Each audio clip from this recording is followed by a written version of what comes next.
HIMS House, episode 38. My name's Jonathan Stern. I'm here as always with Patrick Lester, who goes by the name Bayside in the HIMS House Discord.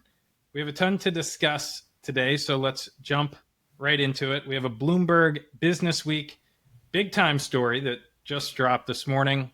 Yesterday, Washington Post story. Last week, we got some Canada news.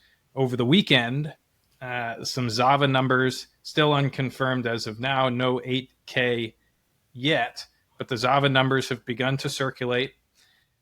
HIMS is now hiring for a new blood diagnostics vertical. Short interest, which is, I think, data as of June 30th, is now at 38%, an all-time high, unbelievable number. So lots to discuss.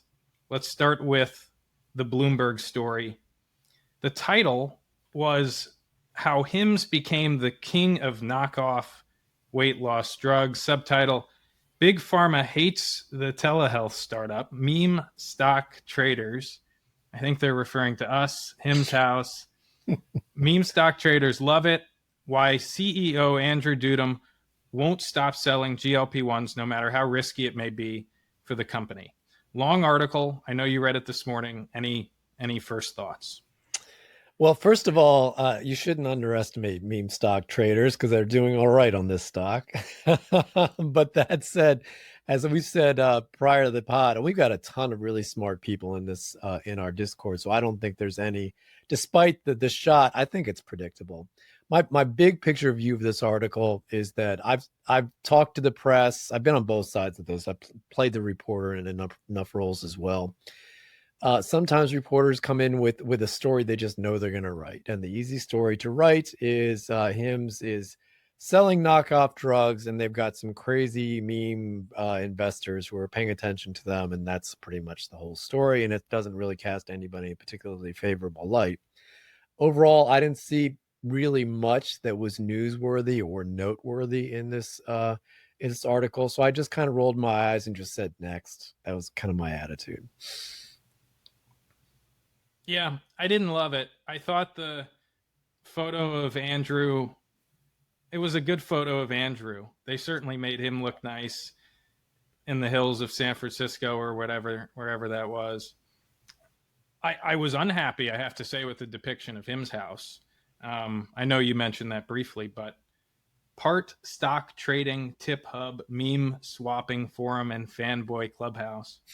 I didn't love it either, but I was kind of like, all right, I've seen these articles before. Yeah. Not the end of the world, as you've said, but the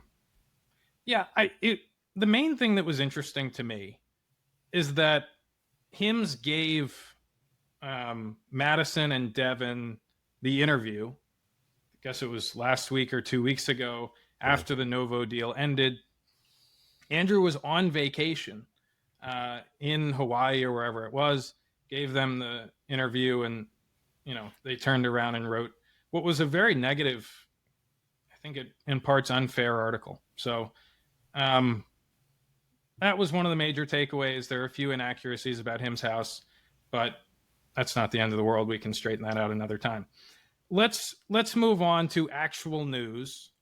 Last week, HIMS announced that they're expanding into Canada. Now, this was predicted by a number of members in our meme stock Discord, some of whom are in Canada, many of whom are in Europe, thinking about where HIMS should go next. There are a few people I talked to that thought HIMS might either buy Maple or Felix, which are, I think, the two largest telehealth companies in Canada. That did not happen. Instead, they just announced that they're expanding to Canada to roll out generic semaglutide once it goes off patent in early 2026. The whole press release was sort of focused on weight loss. They didn't mention any of their other verticals or offerings. What did you think of the move, the lack of an acquisition, but the decision to add another geo? There's a few things I was thinking. First of all, one of the things that Andrew has said over the years, because people have said, or maybe we've said it within the Discord. I can't remember he specifically commented on this, but I know that others have commented, and they said, what's the possibility of, for example, HIMS acquiring Roe or one of these other American companies? And I know that Andrew has spoken about acquisitions, and they talk generically about, what their standards are for that kind of thing. But I've never gotten a sense they want to do an acquisition for acquisition's sake. There needs to be something in particular that they are getting more than the customers. I got a strong sense they would rather take those customers away from a competitor than buy them through an acquisition. And they've done that. I mean, if you look at how HIMS has taken market share within the US in that graph they give every year, they've been steadily taking market share. So it makes sense that they would do it that way. Now, why didn't they do that in Europe? I know we'll talk about that a little bit later on, but probably because of the regulatory things that exist in Europe. They didn't want to spend a year, basically running through a bunch of regulatory hurdles to actually get online. My guess is it's easier to kind of ramp up in Canada. So if they didn't have to acquire someone, they probably weren't going to do it. That's my take. Do you have any sense for what the market size, what the opportunity will be, or how do you think this affects revenue in 6 or 9 months? I haven't done my research on it. My loose understanding is the population there is maybe 10% of the American population. People always talk about Canada as 10%. I think it's like 40 million, where we're, I don't know, 330 last I checked. So like maybe a little more than 10%. A little more than 10%. Perhaps the consumption is like a little less. Who knows? But right. 65, 66% of the population's obese, according to some Canada health agency report. And I don't know how many people are currently on GLP-1s, but at least the HIMS press release made it sound like the price of, I think, 200 to 300 Canadian dollars, which is average, is sort of inaccessible to a lot of people. Yeah, I would think so. It seems like a smart move to me. You're regardless of the exact size, it's growing the addressable market. Seems like a good move to me. All right, one unknown, because I haven't looked into it, and I haven't seen anyone comment on this. So semaglutide is rolling off patent, and so I don't know, but would they be selling generic and not compounded? There's like a difference, right? I think they're going to sell any and all doses they can. Right. Okay. So they're certainly going to sell the brand, the patented doses, Wegovy patented doses. I don't know about the compounding situation in Canada, though. I don't think we own any facilities there. Probably we'd either have to buy one or partner with some compounders to roll out some off patent doses. I don't know Canadian law. The PR said generic, so I think I think we'll be rolling out the Novo doses. Okay. So yeah. And I'm assuming that these are a lot of assumptions here, which I don't like to do, but it is possible to import drugs. I don't think you can import a generic, but I'm not certain. We'll look into that. Yeah. All right, so we started with a Bloomberg story. Yesterday, there was a Washington Post story that, in my opinion, was probably more interesting. Yeah. Because we got some details about what happened between HIMS and Novo. Mm-hmm. So just to run through it, they inked the deal in late April. I think it was like April 29th that the press release came out, something like that. Mm-hmm. Prior to the deal, they had some fancy dinner. There was no pushback, according to Andrew Dudum, from the Novo team. Mm-hmm. When Andrew and team said they would continue to compound personalized semaglutide. I think the article mentioned that Novo was a little frustrated, but there was no real pushback. A few weeks go by, partnership is in good standing. A few more weeks go by, Dave Moore is sending Father's Day notes, I think by email, to Andrew, leading Andrew to think that the deal is on good terms. I mean, I don't think Dave would be sending Father's Day notes to Father Dudum if the deal were about to explode. At one point, the article mentioned that Novo was thinking about partnering with HIMS to roll out the branded Wegovy, but not branded as Wegovy, branded as HIMS and Hers, white GLP-1s. label. White label GLP-1s. Fascinating. And then suddenly, overnight, it all sort of exploded. I don't remember what happened in the day or days leading up to that, but I don't know that the article said, but my sense is that the HIMS team was caught completely flat-footed. There was no press release I remember. by HIMS. There was no comment by HIMS. I remember the Discord.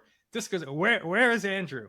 Where is IR? Where is the HIMS team? When are we going to hear something? Were they caught completely flat-footed? Is everyone on vacation? What's going on? And then it got to be 1 or 2 o'clock in the afternoon, and Andrew fired off some tweet, which I think was actually a pretty good tweet, given that they were caught completely blindsided. So with that context, I think it was a pretty decent tweet. But this article filled in a lot of the gory details. I know some people online are saying that they see the risk of a potential Novo lawsuit after reading the article as a bit lower than they previously saw it. I thought that was an interesting comment. I don't know that the odds in my mind were changed at all. I mean, I've always put the odds at lower than 50%, in large part due to your research and what you've written and said, which is in sharp contrast to some other commentators online. But I don't know. I'd like to hear from you. What did you think of the article, and did it shift the odds in your mind on a potential lawsuit from Novo? Well, it shifted in the sense that the deal that they had is off, so certainly, but not substantially greater than I thought prior to their deal. So I would say... Sorry, say that again. I may have missed that. Yeah, it's okay. I don't mind repeating it. So up until whatever date it was, April 29th, or whatever date they announced that they had a deal, we had an assumption that a possible lawsuit was potentially coming from HIMS.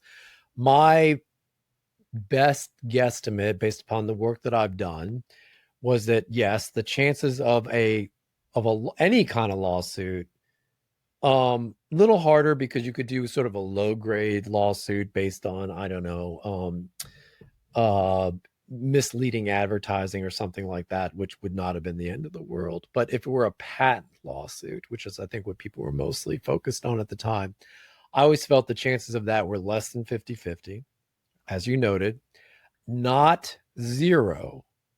So it was difficult to really understand. You had to get into their minds and know where they were, because it would be a huge risk. And, the precise risk is very difficult to tell, but it would essentially be risking the core patents that underline all of Novo's business to swat a much smaller company, which is at most an irritant. I didn't think the risk reward made sense. It's not to say that Novo couldn't do it, because they could. So it's just about, how lucky were they feeling, how solid, and that level beyond what I've written, it's just not possible to get that grade, that much precision. So if I were to have guessed then, and it is still my guess today, it is in that broad range between not zero, above zero, but below 50%, which is what it was. And I think we are back there again today, whereas it was zero in the intervening period, but that's gone. I would like to comment, though, on sort of reading between the lines on that article, and it's somewhat related to what I just said. So it's clear that HIMS was caught off guard. In my view, I think, and this is speculation, but it's just reading between the lines, I think the Novo American team was caught off guard too. I don't think that they saw this coming. It was not consistent with any of the communications that were going on between the two, thus, for instance, the Happy Father's Day note and things like that. I think what happened was there was a battle going on, which probably is still going on, at the board level about the future direction of Novo. There were certain members of that board who were not happy with the deal with HIMS to begin with. They must have gotten to an ascendant position. And so suddenly the American team who was doing all this negotiation went from, we've received orders from headquarters that we're going to work out a deal with HIMS, to, we just received orders from headquarters that deals off. And so they were probably as shocked as HIMS was. That's my guess, because otherwise, why is it so sudden in corporate America? You're saying Dave, to be clear, you're saying Dave Moore may not have known that Novo terminated the deal. No, I think they knew it, but I think they may not have known it till just a few days before. So Father's Day was what, June 15th? So right, because the press release took some lower level employees likely to yeah. I didn't say it was. Someone's got to type that day did not take Dave Moore by surprise. He knew going into that day it was going to happen. Okay, but I'm saying maybe 2 weeks earlier when he was exchanging pleasantries, he may not have known then. He may not have known until 3 or 4 days before, something closer to that. I couldn't possibly know, but I bet that he did not make that decision. It was made above his head. Great. So if we look at the calendar, Father's Day was June 15th.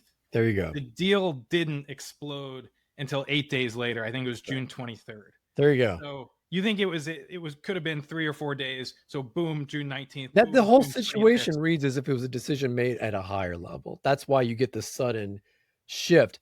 And think about, it's funny. You say higher level, like how much higher does it go than Dave Moore? Correct me if I'm wrong. Who's the acting CEO of the whole company right now? Since Lars has been ousted, I have no idea. I don't either. But I suspect the decision was made in Denmark. Let's put it that way. Okay. Dave Moore was on that Bloomberg list of 5 top candidates for to take over next, right? Yeah. Wasn't he? I don't remember. Okay. I thought he was a really big deal. So yeah, he is. There's no question about it. You're running American operations. That's the biggest market right there. No question. I just, everything about it screams that Dave Moore probably did not know that this was coming. The decision was made above his head, which has some implications if it's true.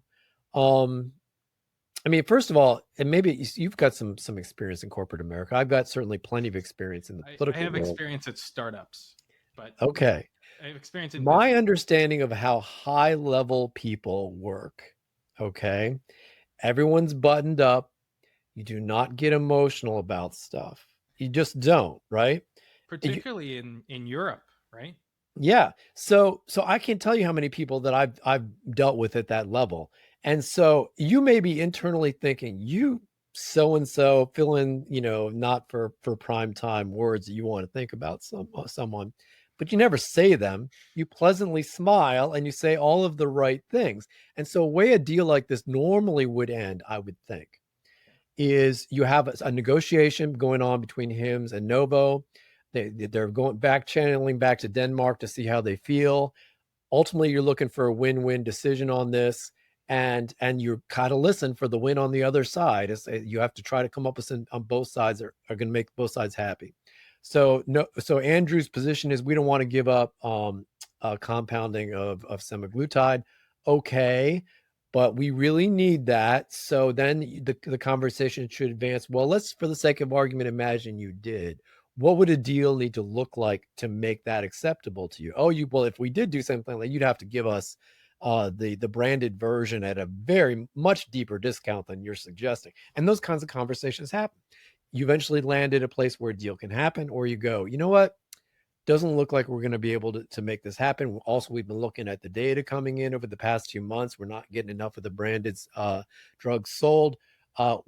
Respectfully, I think we're going to have to withdraw from the agreement, and that everyone knows about it ahead of time. Okay, let's draw up some press releases. It'll go out Monday. You're not blindsiding anybody. And then boom, Monday comes along, and now there's a press release, which is not hostile. from Novo saying we really welcome the opportunity to work with HIMS, but we've mutually decided to withdraw. Something like that happens on the HIMS side too. And I mean the same, stock market reaction, but you don't get this harsh, we're going to sue you vibe. But the funny version of it is, have you ever had someone break up with you over text? This was the corporate version of being broken up with over text. Absolutely. And like I was thinking of, I don't know, like Abraham Lincoln has this story of where he writes all of the he's written tons of nasty notes, but he sticks them in his drawer and never sent them. I think Truman did the exact same thing multiple times. They would stick the nasty note, and some of the historians, biographers got their hands on those nasty notes and they were wild, but they were never sent. That's the right. Intended recipient did not receive them. And this was one of those notes. And I continue not to understand the incentive structure that led to them pulling the trigger on this. I don't think Novo is any better off in the court of public opinion. I don't think they're really better off in any way for ending the agreement. And I certainly think they're not better off for wording the press release as they did.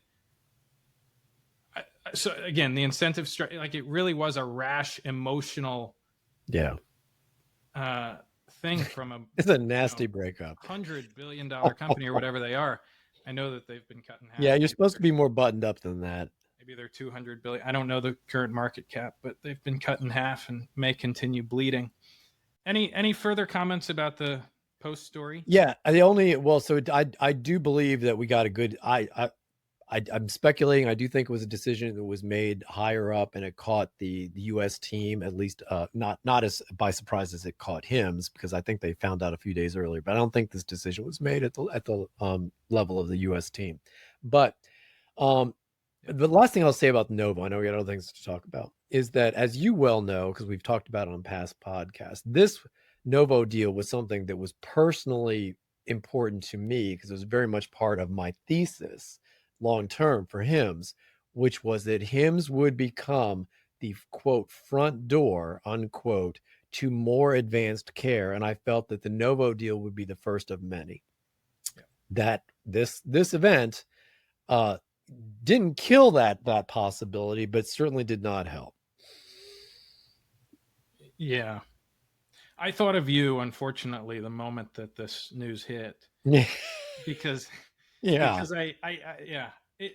was such wonderful news. Like it was not an accident that the stock shot up, I don't know, 40% the morning that it happened. Amazing. And continued climbing into the 60s in the subsequent weeks. It's unfortunate that this happened. Last thing I'll say is that it was interesting to me that Dudum left the door open to a future partnership. He didn't have to do that. It's hard to know how that was smart. That line is like it's certainly. By the way, everything I said about what high level corporate people do is what Andrew actually did. It just wasn't that Novo didn't do it. HIMS has handled this like $100 billion professional buttoned up organization. Novo, the actual $100 billion organization, has not. Right. Fascinating, to say the least. I would. By the way, I know we're going to move, but the last thing I would say on that is I suspect the reason why that's true is because Novo lacks a CEO right now. I doubt that Lars, whatever his last name was, if he was still CEO, I first of all, I think the decision might have turned out differently. But even if the same decision was made, I don't think you would have seen it play out the same way. Perhaps not. It's speculation. Final thing. Yeah, I know I've said final thing. I just wonder what Kerr Schultz is thinking behind the scenes. Yeah.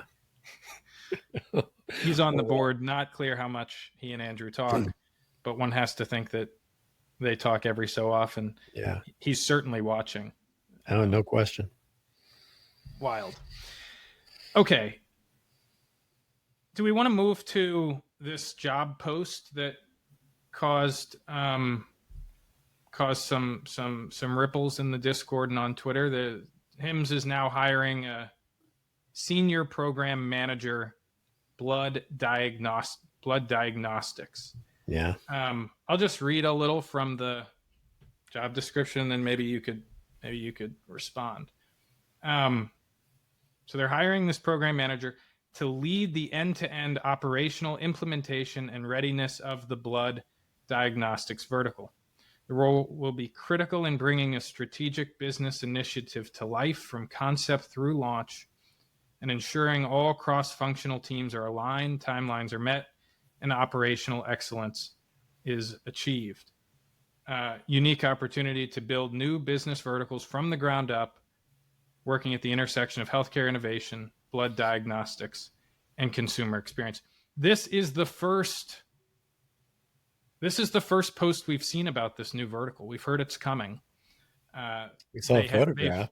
They've had this comprehensive lab testing page up on their website since February. I recently posted that on Twitter, and the next day there must have been a dozen FinTwit accounts who sort of picked it up as if it were news. As I posted in the Discord, it was not news. This page has been online since February when HIMS made the Tribe Labs acquisition. Right. Now, I do not know if in the intervening months the web page changed. It may have, it may not have. I don't know. But looking back at past screenshots, it looked awfully similar. But the reason I want to talk about the job post is that I think this is the first real step in public towards launching this new vertical. Mm-hmm. That's good. I mean, obviously we saw a photograph where they were all sitting around a table a few weeks ago where they were, I think, testing out some stuff from Abbott Labs. One thing I shared in the Discord is that Andrew said some interesting things about this. So he said on a recording with someone it looked like he'd known for quite some time, back in April, he said he wanted to price this as low as possible, either at or below cost, because he saw it as being a tremendous way, although you didn't say it quite this way, to do some really advanced personalization of other things that they're probably going to be selling. Could be some things in the peptide space, certainly probably includes testosterone and things of that nature.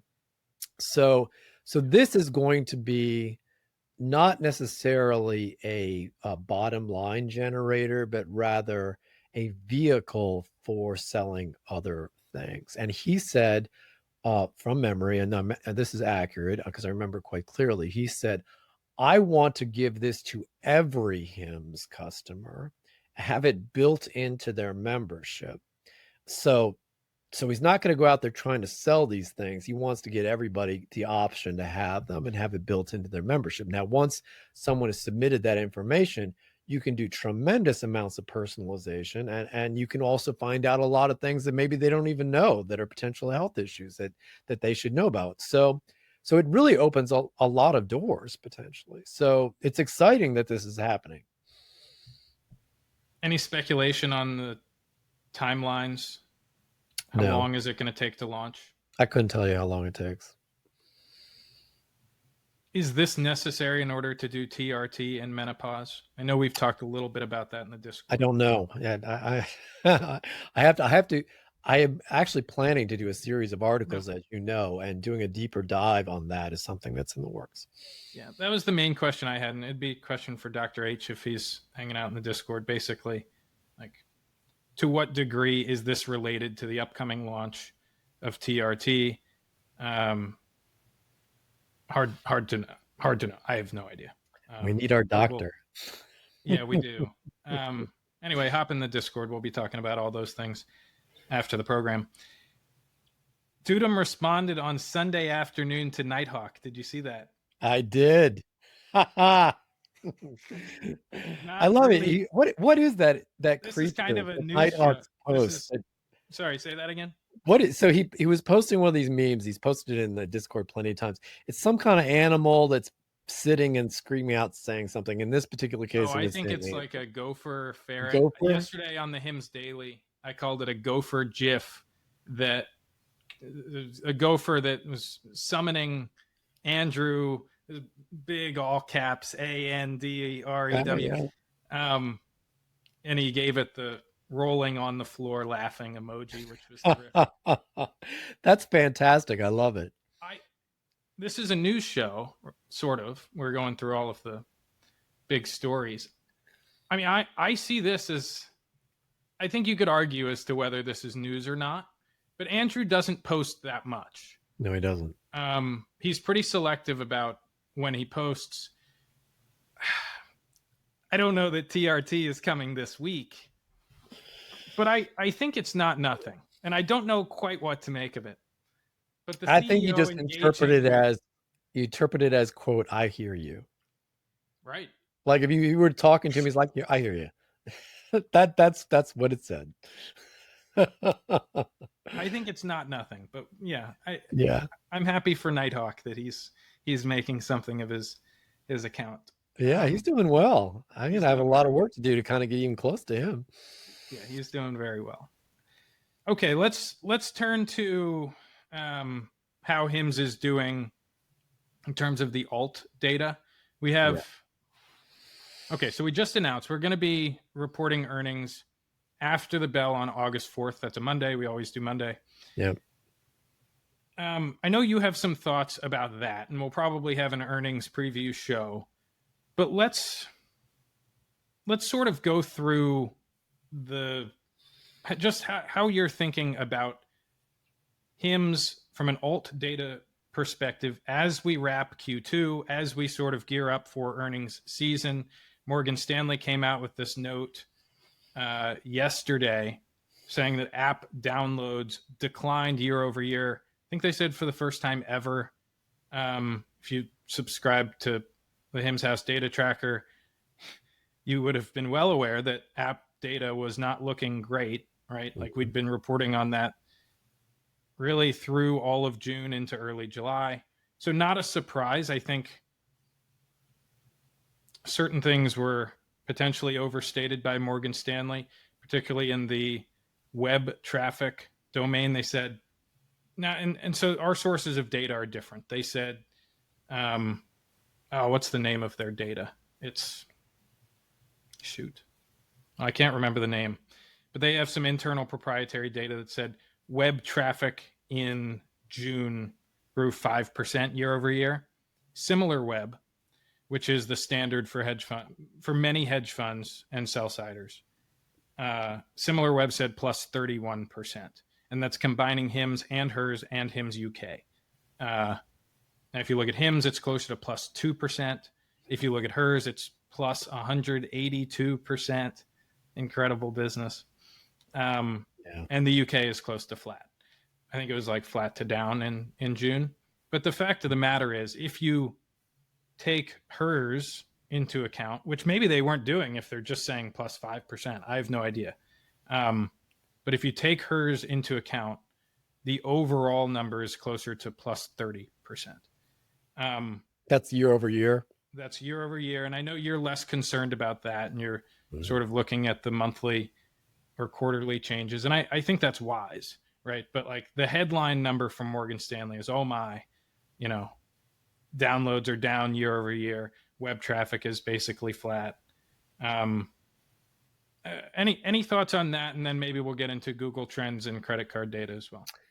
Yeah, and you and I may have some different opinions about that, which is completely fine.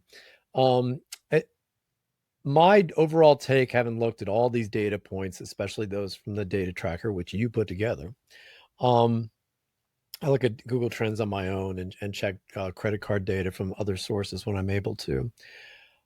My general view is that if you put them all together, I'm actually seeing most of the growth seeming to be attributable to GLP-1s, which in many ways has been the bear thesis. You can see it in the rising average order values in the credit card data. You can see it, for instance, in the growth in HERS versus HIMS. Well, HERS is much more reliant on GLP-1s because more women use GLP-1s than men. And so it appears like, and you're obviously, if you have a different opinion, you can share it. But it seems to me that at this particular moment in time, HIMS is going to hit its revenue numbers, but mostly because it's leaning into GLP-1s. Now, that is a moment in time because, as I've said to you separately, I still think the long-term thesis for HIMS is quite strong, but I do think we're in a short-term window where what I just said is true, and it causes me to be more cautious than I might otherwise have been and have been at other times. Now, I know you interpret some of the things a little differently. I just to Capra, and I'll turn it back to you because I'd love to kind of have you give your take. Well, actually, why don't we just go ahead? I'm going to have you turn it over to you now. Let's see what your take is on this is. I don't disagree with any of it. Like, there's no doubt about it that HIMS is relying on GLP-1s probably more than they ever thought they would be. Mm-hmm. If you were to go back to like May 2024 when they launched. For the first time ever, HIMS released the specific number about GLP-1 contribution as a percentage of revenue. And it was 40%, like 39.9% or something like that in Q1. So that's like, if that dries up or if that goes to zero, very problematic for the stock price. Yeah, and the big article then was how much of that was just because they were taking their budget and pushing, because they had a window, right? They knew that the shortage was going to end soon. So they had to do as much as they could in a short period of time. And that's kind of how I think people interpreted that. And a lot of people suspected that number would get cut in half or worse, right? Because the commercial doses would roll off starting on April 1st. And they have, right? Mm-hmm. But if you read the fine lines of the 10Q that came out in, was it April? Or it was early May, a significant majority of the $230 million in GLP-1 sales for Q1 was personalized, mm-hmm. which means a significant majority is going to continue on into Q2 and beyond, supposing no legal changes. Mm-hmm. Right. So I read that as close to 70, maybe 75%. So probably about $160 to $70 million worth of GLP-1 revenue that you can sort of bank on each quarter. And by the way, noting that we bottomed they bottomed rather in early May, right? And the credit card data bottomed in early May. So mm-hmm. the first thing I want to say is that, just in response, it continues to be a massive proportion of their revenue. I don't expect it to be 40% of revenue in Q2 because the commercial doses rolled off, right? And so unless they really ramped personalized doses, you'd have to expect that maybe the share of total sales drops to 30 or 35%. Who knows? We'd need to click into average order value to really see if there's been that effect. But even that can be a little muddied if they're starting to bundle.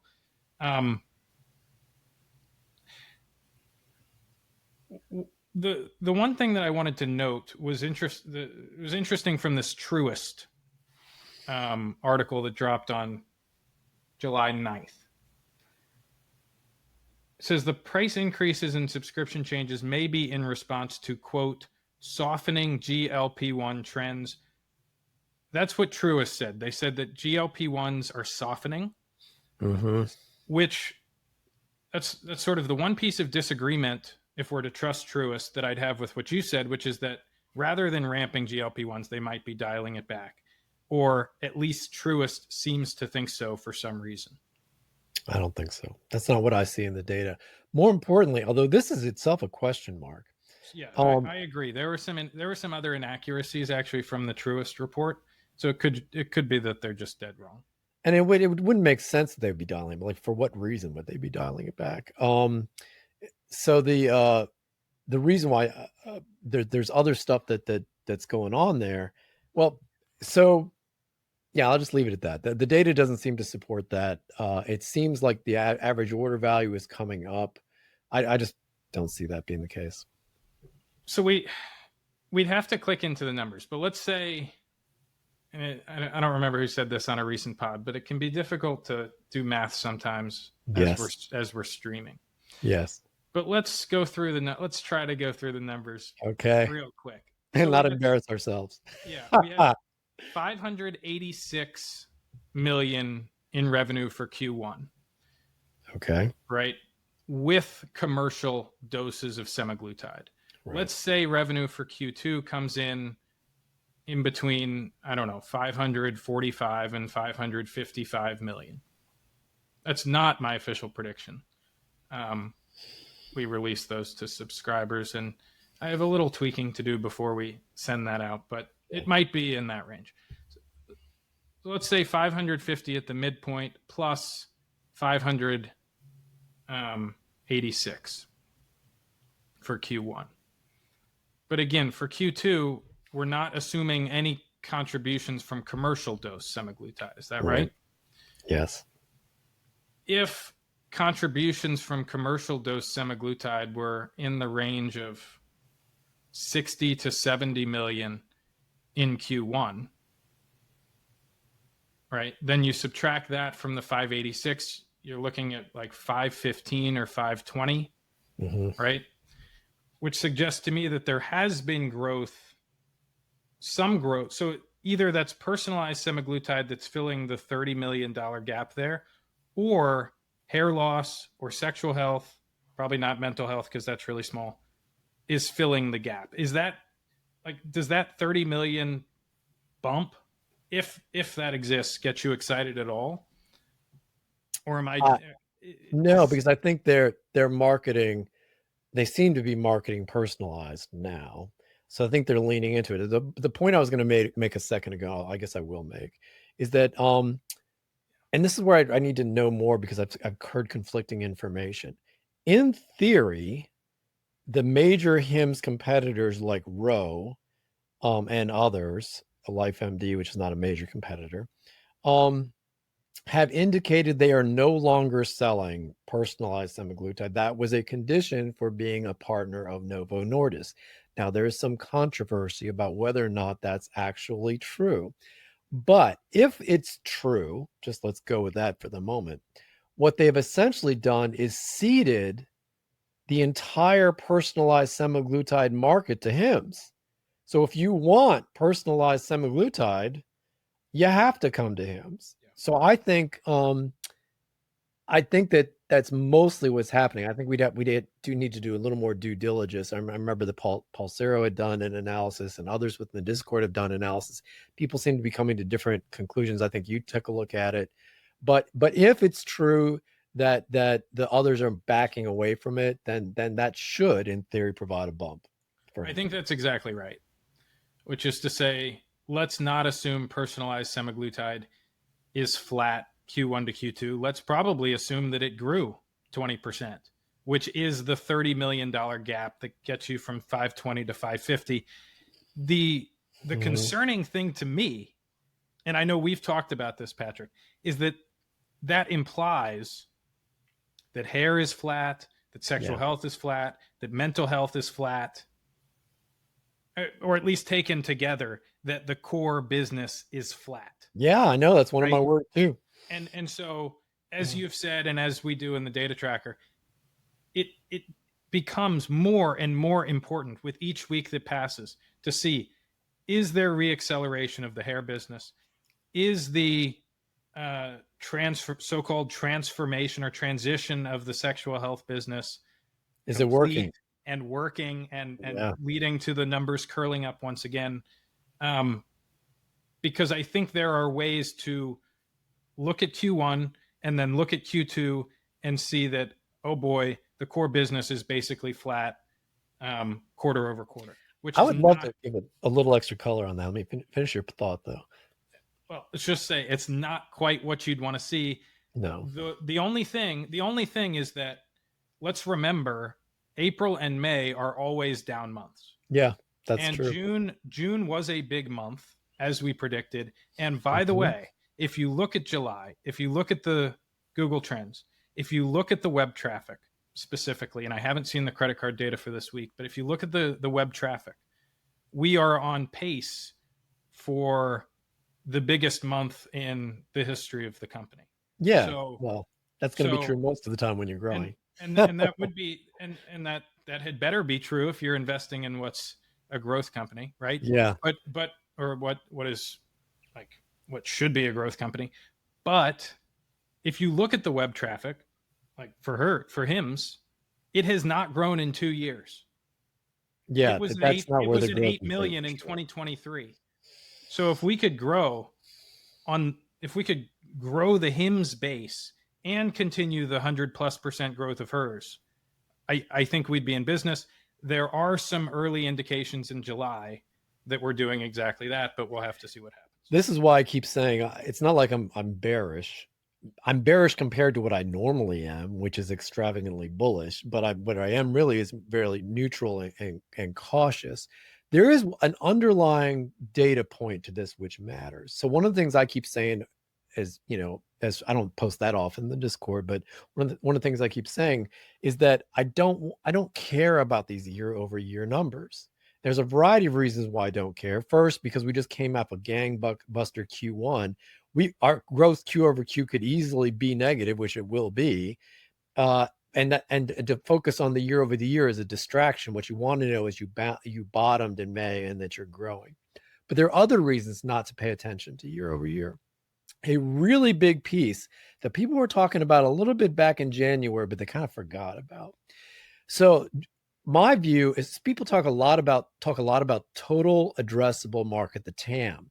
And HIMS only, I think by Dudum's own comments, has like single digit percentages of the total addressable market. That's nice, but it's almost irrelevant. And here's why I think that's true. Because the way HIMS gets its revenue is through marketing. And what really matters is not how big the total addressable market is, but rather what your customer acquisition cost is. And HIMS, they show this little graph, which I know you and I have talked about. They show it in January, February, when they do their fourth quarter earnings, which shows what percentage of the market they've got. So I reverse engineered those numbers. I was just curious to see not what HIMS was doing, but rather what the overall sector of direct-to-consumer healthcare players, at least a half dozen or so companies that were involved in that calculation, which was drawn from Bloomberg credit card data. And it ran from 2020 to 2024, so full year.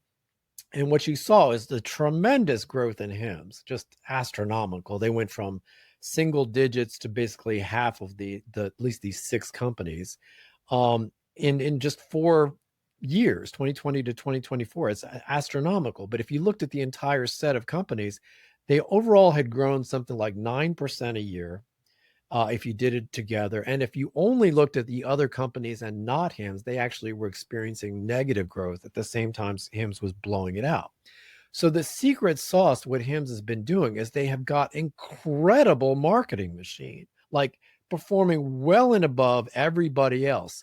Now, because they're really competent, they're using all kinds of things, including influencers and all these other things, but doing it well. It's not just that they're doing it well. But I also think there's a strong data component to that. If you click on something on HIMS, suddenly you start getting HIMS things on Facebook and places like that. Well, back in January, and what's been brewing over the last few years is that companies like Facebook have been reacting and getting a lot of criticism about people who are complaining that health data needs to be treated differently than other things. And back in the beginning of this year, Meta in particular started instituting new rules on marketing. And others have been following suit. I've been seeing similar things with Google, not quite the same, but they're heading in this direction. What conceivably could be happening is that these changes, which are being implemented by the big tech companies, which are hindering the collection of data, may be slowing down the marketing machine, which has been just incredible that HIMS has had, maybe messing up the customer acquisition costs and may have led to some slowdown in these core products. But here's the other thing, which to my mind is not yet knowable. I want to go out and start talking to people who know SEO and know this stuff really, really well. It may be temporary because my limited understanding from having paid attention to people who are good at this is you basically you need to stop depending on Facebook so much and build a lot of the infrastructure that was being given to you by Facebook. You need to do it yourself, and that you can recapture much of the growth that you had. If that's true, that Sorry, may mean what that does that mean? What does what that it mean? could. Rebuild it yourself. So Like there are going to be HIMS others isn't out there going who to know more rebuild. this than I do, but you can build your own trackers or use other third-party data sets and not rely so much on Facebook itself to give you the data you need. Like for instance, one of the things that was changed, if you went so far as you actually entered something into some website that was health related, you almost clicked the button to purchase, but you never quite did it. That's someone who's seriously thinking about buying something. That is a high value customer to acquire. Facebook just cut you off from getting that data, but you might be able to get that data in other ways. Now I need to go look into this. What it could mean, the bullish case on this is there was a temporary slowdown due to those things, which we were kind of paying attention to in January and kind of lost track of it because of all the Novo stuff. But that may have had an impact. And so that makes the year over year comparisons even less relevant because there's been stuff going on in this calendar year which may have contributed to the slowdown. But it is possible, we need to look into it, that HIMS may be able to recover from that. I'm glad you brought up this advertising conversation because there were a couple people just freaking out. Yeah, there in were. late December and early January, saying, "Oh my God, this is going to be the sky's falling. This is going to be the apocalypse for HIMS." Mostly they were bears that were doing that, or were trying to panic everybody. I don't know who they were. They were clearly bears, but it's hard to know if they were motivated bears or just seemed that way to me at the time. Investors or short sellers. Impossible to say when someone's posting on Reddit. But there were some deep dives in Wall Street Bets and other places. Yeah. Even in the Discord, there were some so-called SEO experts who were spreading some fear about this. Yeah. And to your point, like maybe it had an impact. Have materialized. I think it's hard to say. It probably drove up customer acquisition costs. And that's what matters. It seems like it would have an upward effect on those costs. What I'll say is that if there's a company that's going to respond to changes from Meta or changes from Google, if there's a company that's going to respond to those in a way that's good, fast, yeah, right, and it's HIMS and effective and all of that, it's going to be HIMS. They're going to capitalize on it because they're going to respond faster than the competition. They've got the track record, no question. And so the ultimate effect could be a little bit of short-term noise, but like long-term continues to claw away. Oh yeah. I've been wanting to recreate that percentage of the market graph, which I don't have the access to the data, at least not at the moment. I bet that HIMS is way over 50% right now. And you can see that, but if you just look at LifeMD and Row, which you've done. Yeah, I look at Row and LifeMD all the time. Row is flatlined, although they had an impressive January. LifeMD has had look at the stock. At one point, it was up 3x. That's because of the web traffic and probably credit card data in April, May. They were doing something. It was going up in April, May. Unbelievable. Mm-hmm. However, June was like a nightmare for LifeMD, down 40% month over month. I know. July is down even further. The stock has got further to fall.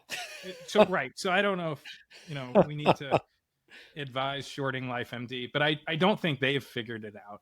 I don't think Row has figured it out. Mm-hmm. The one thing about that chart, and I know I said this to you over message, is that Amazon is always excluded.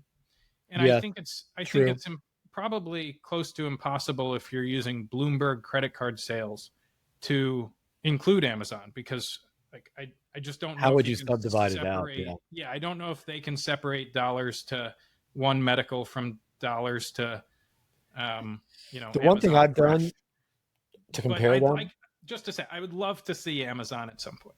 Yeah. Well, we're not going to get the credit card probably split out, but the one data point that I look at to keep track of Amazon is there are a few categories where both HIMS and Amazon are active. So for instance, if you look on Google Trends, you can do HIMS hair, as we do, and then do Amazon hair and compare them. Yes. And HIMS is like, I don't know, 3 times the number. I wanted to ask you something, and we're recording, but that's totally fine. Because we track HIMS weight, HIMS hair, hers weight, hers hair. Yeah. But I haven't yet found the right keyword to track sexual health. No. I've tried HIMS Viagra, Yeah, HIMS that's the best one. like HIMS. I've tried a lot of off-color things. Um, but the absolute values are too small. That Yeah. like maybe you have to sum them to get anything meaningful. But I've tried compared to, that. I just don't understand it though, because compared to hair and weight, like hair, sexual health is, I do not know the absolute numbers compared to hair and weight, but it is a really meaningful part of the business. I think it's still it may still be number one. It may be number one. And it doesn't right? show up in Google Trends. The reason why I Correct. think that's true, I know it might be getting a little too technical for some of the audience, but maybe they love this stuff. Yeah, who knows? Well, yeah, the feedback on this episode is going It'll to be interesting. Oh, you guys were very getting too wonky. I think the reason why it doesn't show up in Google Trends is Google Trends is a measure of how many times people Google something. When is someone going to Google HIMS? Normally, it's going to be after they saw something. They saw an influencer talk about it. They saw a Hulu ad, something like that. And they go, oh, I need to get this. I'll look it up because it's on my ad. And so you do a Google search. But if you're getting a Facebook ad or Meta, if you prefer, then you just click on the ad and you're right there. You don't need to do a Google search. I think they're being marketed differently, which is why it doesn't show up in Google Trends. Yeah, perhaps. I don't know if I'm totally sold on that. Well, why do you think it's not showing up in Google? I don't know. I really don't know. So what I'll say is, if you look at the advertising breakdown, half of HIMS ads are sexual health. Close to a third are dermatology. You're talking about on Meta. That's hair loss. Yeah. And 15% are weight loss. And yes, these are Facebook ads. But I don't know. They're clearly, like, I know weight loss is big business, but in terms of absolute ad count, It's sexual small. health is, and we've been tracking this for months. Yeah. It's been the leader the whole time. It's probably been the leader for years and years. And yet on Google Trends, yeah, I just think it's a different marketing strategy they must be using. Yeah, that's a guess. This is something it's just to say, if anyone has ideas for how we can track the sexual health vertical week over week, please reply in the comments. I think the Meta ad is the Meta ads that you're tracking is probably the best way. Well, good. I mean, what I'll say is we were down in the 120s, 130s late June. We're back up over 160. We hit 170 a week ago. Like, if anything, the number of ads, which is not a perfect proxy for total ad spend, but it's got to be close. Yeah.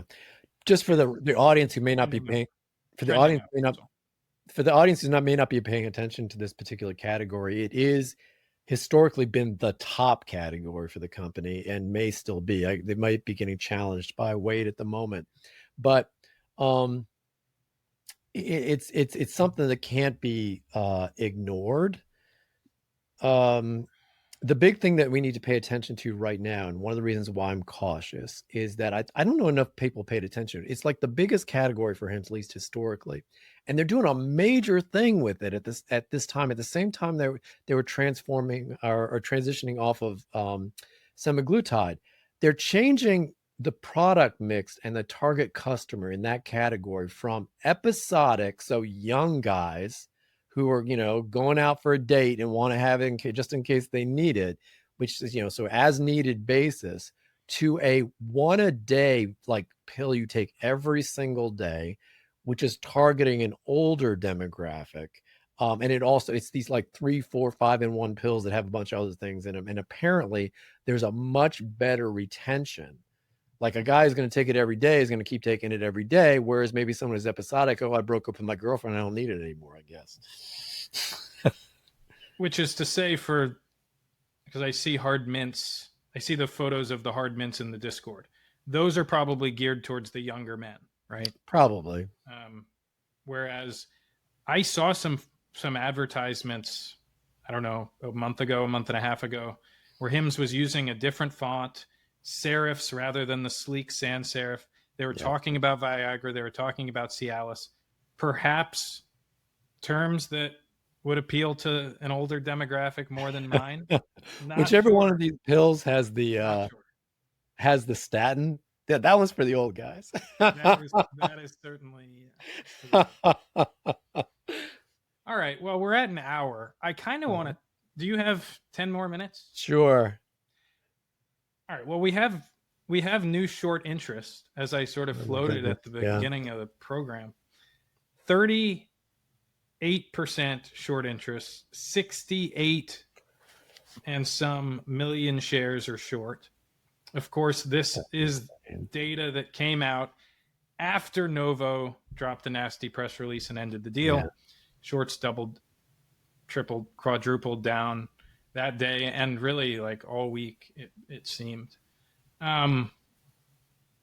There's been some odd movement on this shares available to short chart that I post in the Discord and on Twitter sometimes. Yeah. We're at like 6 million shares available to short. We hit 7 million shares available to short. First time we've been at those levels in, I don't know, 3 months, 4 months. And so we may have just hit a local maximum or maybe an all-time maximum for short interest. Hard to say. Yeah. I don't know exactly why those numbers are elevated now. It really is a black box. But I mean, this is a radical percentage of the float that is now short. Although there's been no squeeze.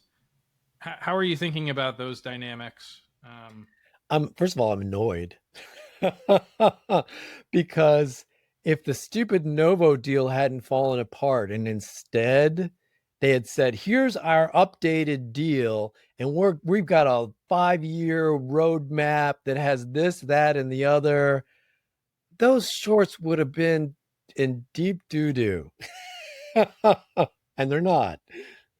Do you think Dudum, there's been some speculation in the Discord, does Dudum care about like the stock price dynamics? Is he aware? I'm sure he's aware of the short interest. Does he care? Does he care? I can only guess. On the one hand, I think he probably does care, because if he ever wants to do a stock deal where they acquire something and have stock be part of the deal as opposed to cash, then having a higher stock value, it's helpful, right? To my knowledge, they haven't been doing deals like that, but it potentially could play out that way at some future date. So I think he does care. It also helps determine whether he happens to be a billionaire or not. But I also suspect that at the exact same time, he's thinking, you know what, this stuff is, you can't be making decisions based on this. You need to make what are the best long-term decisions for the company. And he's in an advantaged position because he has a controlling interest in the company, so he doesn't have to worry about a hostile takeover or anything like that. So he is free to make what are the best long-term decisions for the company, and that's probably a good thing. Not probably, it almost certainly a good thing. It's probably a good thing. I mean, we've talked to him for what, 30 minutes, maybe a few emails here and there, but that's it. He doesn't strike me as the sort of person to pull an Alex Karp and just like want to rip the faces off of the shorts in public on CNBC. No. Right. It doesn't strike me as an Elon Musk sort of character to want to do the same thing. Mm-hmm. But he clearly has a backbone. He's clearly not afraid to shy away from, rocking the boat or upsetting some people in power. And so you never know. I think he's probably annoyed too. And I don't know. I don't know what he's going to do. I think to your point, the odds are high that he's just going to sort of keep his head down and build a big company. Yeah. I think we'll see more of what we have seen. But I'm not going to be surprised if he sort of does something to upset the shorts or make them a little bit scared about their position. Well, we normally see some announcements in the week leading into earnings, so we'll see if that happens this time. All right, we're at 105. Let's cut it here. This has been HIMS House episode 38. We'll certainly have more to come in the next 2 or 3 weeks as we approach earnings. But yeah, thank you so much for watching.